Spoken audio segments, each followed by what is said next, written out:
Next 9 news और मैं हूं आप सबकी होस्ट तृप्ति। इस वक्त लेकर आई हूं आपके लिए बॉलीवुड हिडन सीक्रेट से जुड़े इस खास प्रोग्राम में आप सबके बीच लता मंगेशकर को लेकर एक रिपोर्ट। ये रिपोर्ट भले ही उनके अतीत से जुड़ा हो, लेकिन इस रिपोर्ट में लोगों की सोच की सच्चाई सामने आई है। लोगों की सोच किस हद तक गिर सकती है और किस तरह से लोग किसी को डिमोटिवेट कर सकते हैं। सोशल मीडिया इस वक्त बून भी बन चुका है, लेकिन काफी ज्यादा सोशल मीडिया स्टार्स के लिए क्रिटिसिज्म के लिए प्लेटफॉर्म दे रहा है। क्रिटिसिज्म की सीमाएं लांघते हुए कुछ लोग भूल जाते हैं कि दिग्गजों ने जो काम किया है उसे हम इस तरह से लोगों के सामने निंदा का हिस्सा नहीं बना सकते। लता ने जो किया है बॉलीवुड के लिए उससे अच्छी तरह से लोग वाकिफ हैं।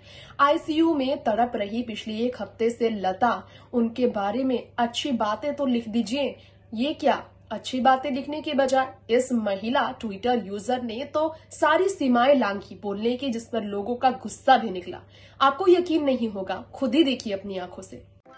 आज हम आपको एक ऐसा सच बताने जा रहे हैं स्वर कोकिला लता मंगेशकर को लेकर, जिसे सुनकर शायद आप भी चौंक जाएंगे। बहुत ही निराशाजनक बात है कि स्वर कोकिला के खिलाफ भी सोशल मीडिया पर नेटिजन्स उन्हें ट्रोल करते हुए उनकी उम्र का भी लिहाज नहीं करते। 92 साल की लता, जिन्होंने ना शादी की, ना संतान के बारे में कभी सपने देखे, ना बच्चे गोद लिए, अपने बारे में कुछ नहीं सोचा, सिर्फ बॉलीवुड इंडस्ट्री और भारत देश को अपनी आवाज बुलंद कर सिर्फ और सिर्फ ऐसे गाने दिए हैं जो आज भी सुरों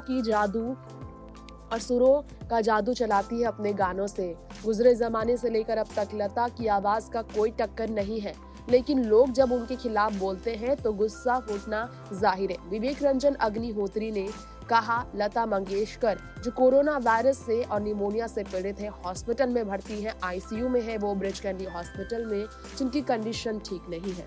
उन्हें लेकर जब नफरत बाहर आई तो विवेक रंजन अग्निहोत्री ने कहा, one of the reason I believe in Saraswati and divine is because of Lata Mangeshkar. One of the reason I believe in devil is because of her haters. यहाँ की शैतान भी है दुनिया में, ये भरोसा हुआ जब लता के इस तरह से नफरत करने वाले लोग सामने आए। कावेरी ने कहा, Indians have been brain washed into thinking that Lata Mangeshkar की आवाज बहुत अच्छी है। रिकी केस ने गुस्सा जाहिर किया और कहा, मैं इस बात से अग्री नहीं करता, मैं इसे कभी स्वीकार नहीं करूंगा जो कावेरी ने कहा। अगर ये सच होता तो नए गाने और आज के नए सिंगर्स जो हैं वो पुराने गानों को भूल चुके होते।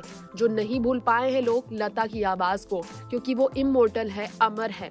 Also, I have spoken to her a few times. She is truly humble, with a childlike fascination for her art. She is a legend for no reason. ये बात भी सही कही है रिकी रेज ने। आगे जवाब मिला लता के इस नफरत करने वाली कावेरी को। एक शख्स ने कहा, आपको पर्सनली किसी की आवाज की तरह होने की जरूरत नहीं है, लेकिन कोई लता को लेकर कैसे कह सकता है उनके पास अच्छी आवाज नहीं है। बड़े गुलाम अली खान से लेकर एसडी बर्मन, नौशाद से लेकर मदन मोहन, सब ने लता की तारीफ की है। हम सच में लायक नहीं है लता मंगेशकर के, तभी तो ऐसी बातें उनके खिलाफ कहते हैं। गुलशन ने भी जवाब दिया करारा कावेरी को और कहा, the skill and notes she can hit with is her greatness, technical genius.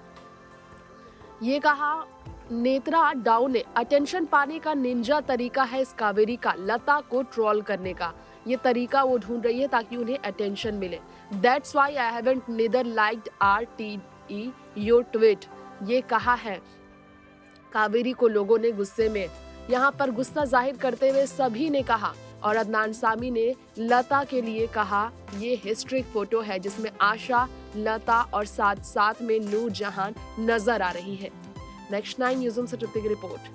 तो आपने अपनी आंखों से देखा, दिग्गज लता मंगेशकर के लिए भी इस तरह के शब्दों का लोग प्रयोग करते हैं, जिस पर वाकई में बात करना तो दूर, इस पर कटाक्ष करना, इस पर सवाल खड़े करना भी बहुत तकलीफ देता है। खैर, आपकी क्या राय है इस तरह की ट्विटर यूजर पर ट्वीट करने पर, हमें जरूर बताएं। फिलहाल लेंगे इजाजत, देखते रहे नेक्स्ट 9 न्यूज़। नमस्कार।